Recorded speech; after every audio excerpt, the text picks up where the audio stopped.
Sejam muito bem-vindos ao nosso canal. Aqui trazemos informações de fundos imobiliários e ações no Brasil e no exterior. E no vídeo de hoje vamos falar do BBAS3, as ações do Banco do Brasil. Trata-se de um grande banco brasileiro, um dos maiores.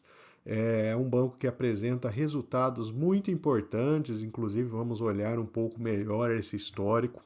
Vamos ver os detalhes do que foi apresentado no primeiro trimestre, no fechamento do primeiro trimestre de 2024.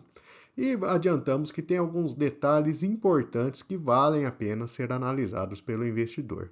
Se o vídeo ajudar em seus estudos, fique à vontade para curtir, compartilhar e se inscrever em nosso canal.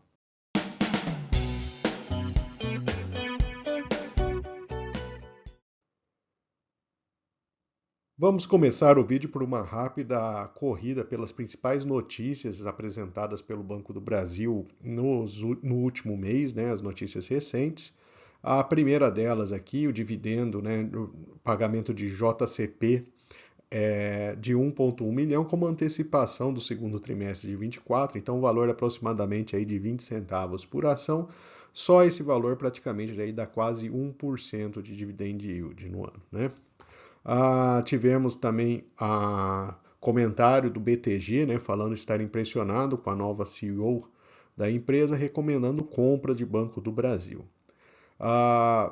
Outra notícia, a respeito aí da polêmica recente, a CEO assumiu o Banco do Brasil, e na sequência pediu um aumento para o próprio salário, esse aumento não foi adiante, e aí depois saiu na imprensa ela voltando atrás. E o Banco do Brasil desembolsando aí 18 bilhões de reais em 10 meses para o Plano Safra 23-24. Então, trazendo também a importância do Banco do Brasil para o agronegócio, como importante aí financiador, do agro no Brasil. Então, essas foram as principais notícias, tem até um pouco de polêmica envolvendo a CEO, vamos entrar agora um pouco mais nos detalhes financeiros do banco.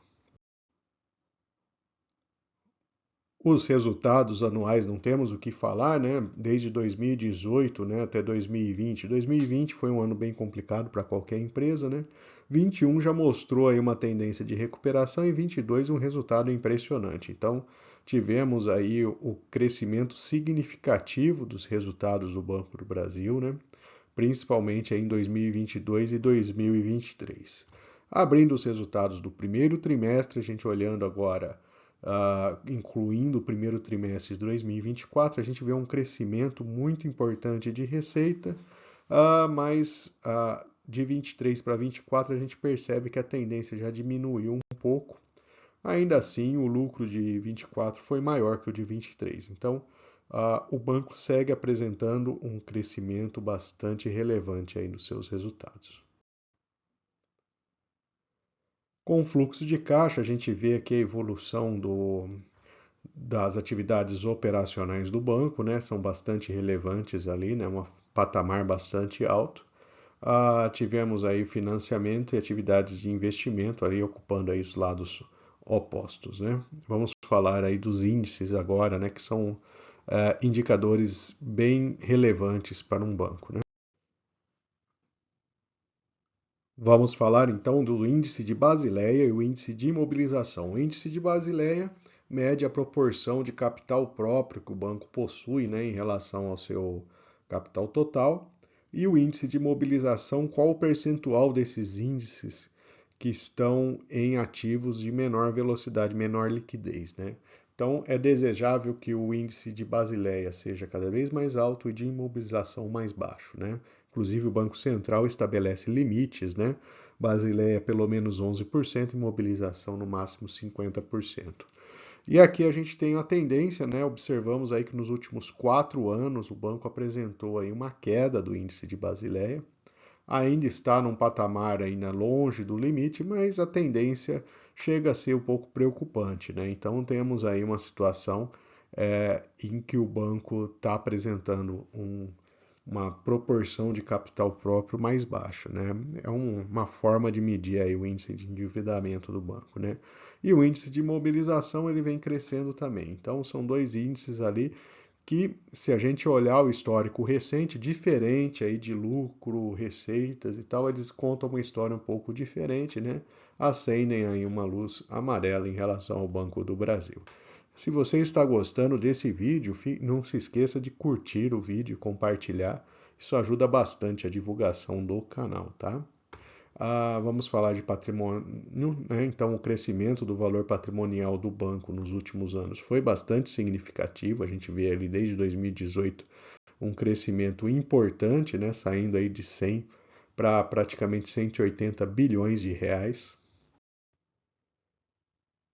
E partindo agora para o controle acionário, na minha visão, esse é o pior ponto, né? É o ponto mais crítico que exige maior atenção no investidor de banco do Brasil, que é o fato de ele ter 50% das ações em mãos do governo federal. Então, ah, faz com que o governo vigente tenha um peso significativo dentro do conselho de administração do banco e pode levar a um cenário como já tivemos no passado ali de uma ingerência mais forte, usando aí os bancos estatais eventualmente para controlar indicadores econômicos, o que como empresa acaba sendo uma visão péssima, né? Então esse é o principal ponto do Banco do Brasil, né? É uma empresa de grande porte, ele tem aí 83, quase 84 milhões de clientes, né? São 87 mil funcionários, é um número bastante grande.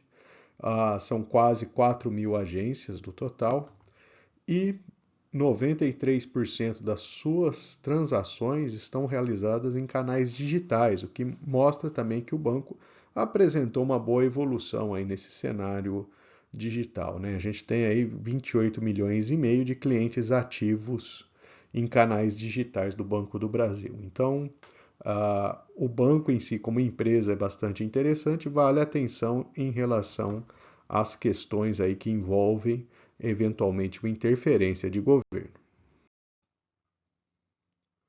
Neste gráfico aqui a gente traz a participação no resultado, 55% vem da carteira de crédito, né?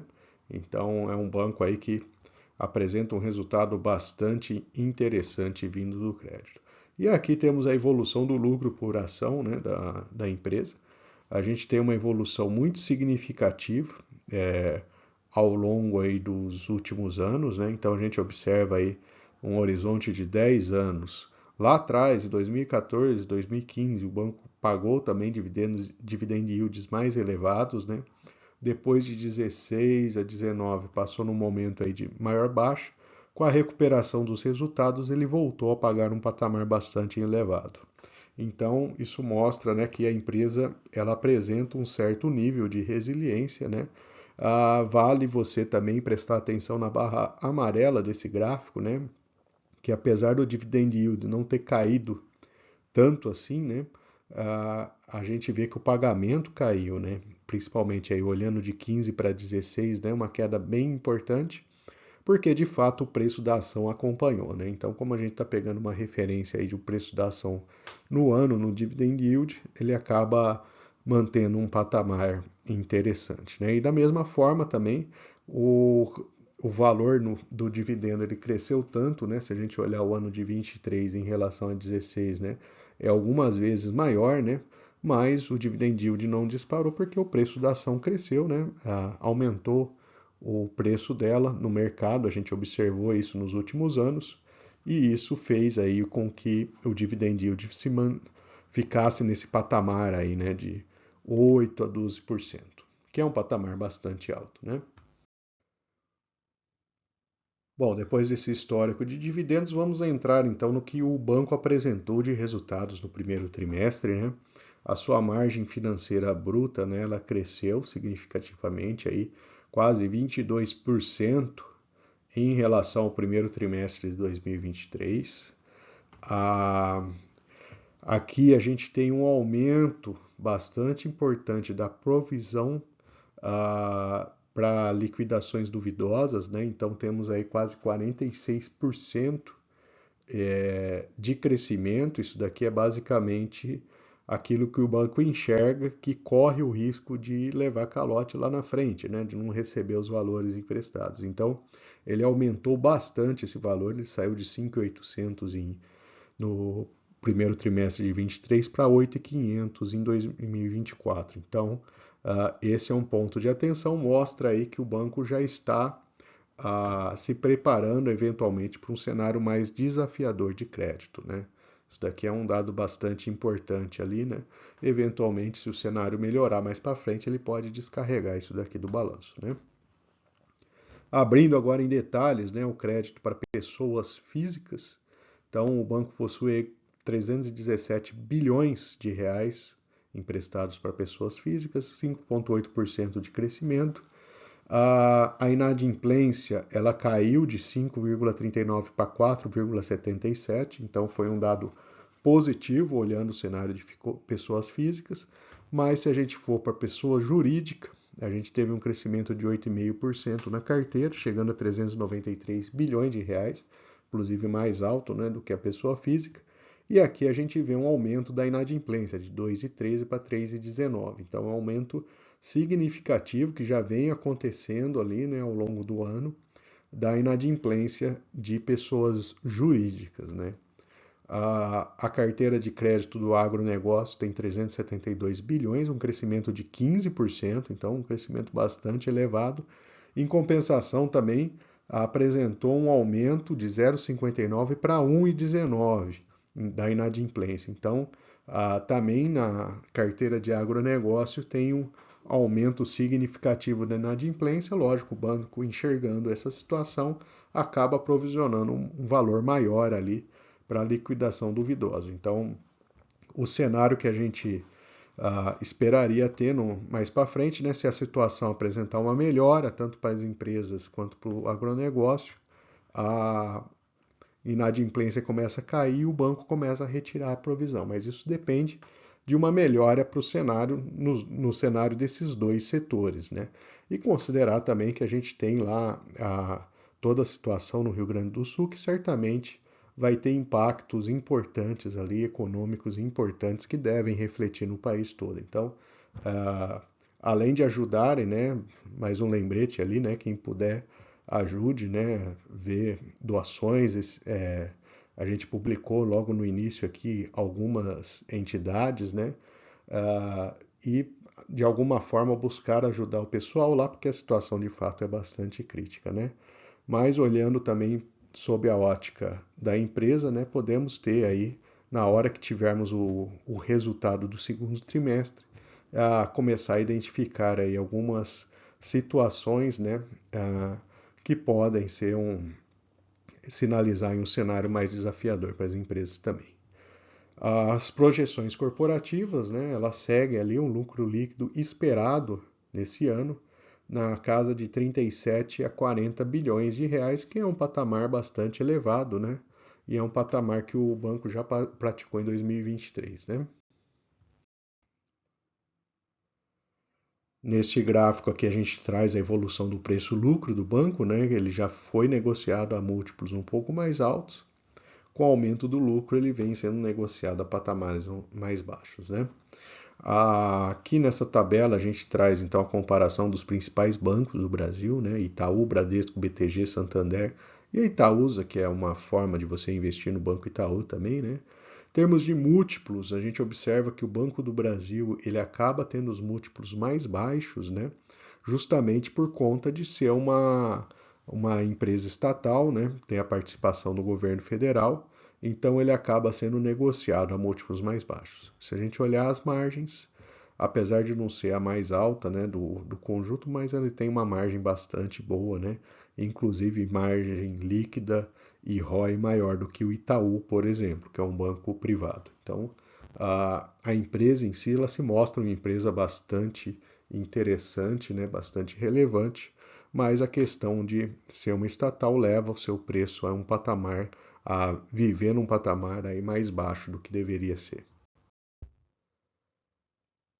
E esse é o preço da ação, já considerando aí um desdobramento recente que a gente teve nas ações, né? Então ela vem aí, ela está num patamar historicamente alto, né? Fica o alerta também, muito cuidado, né? Ao investir no momento que está todo mundo falando que a empresa é uma excelente pagadora de dividendos, ela vai ter resultados assim para sempre e tal. Eventualmente lá na frente, se tiver um revés, né, os preços podem recuar. Né? Aqui temos um cálculo de valor intrínseco, né, levando em conta o lucro e o valor patrimonial da empresa, só para ter uma referência. Já as projeções dos analistas da ação estão vendo aí um cenário bastante otimista, né?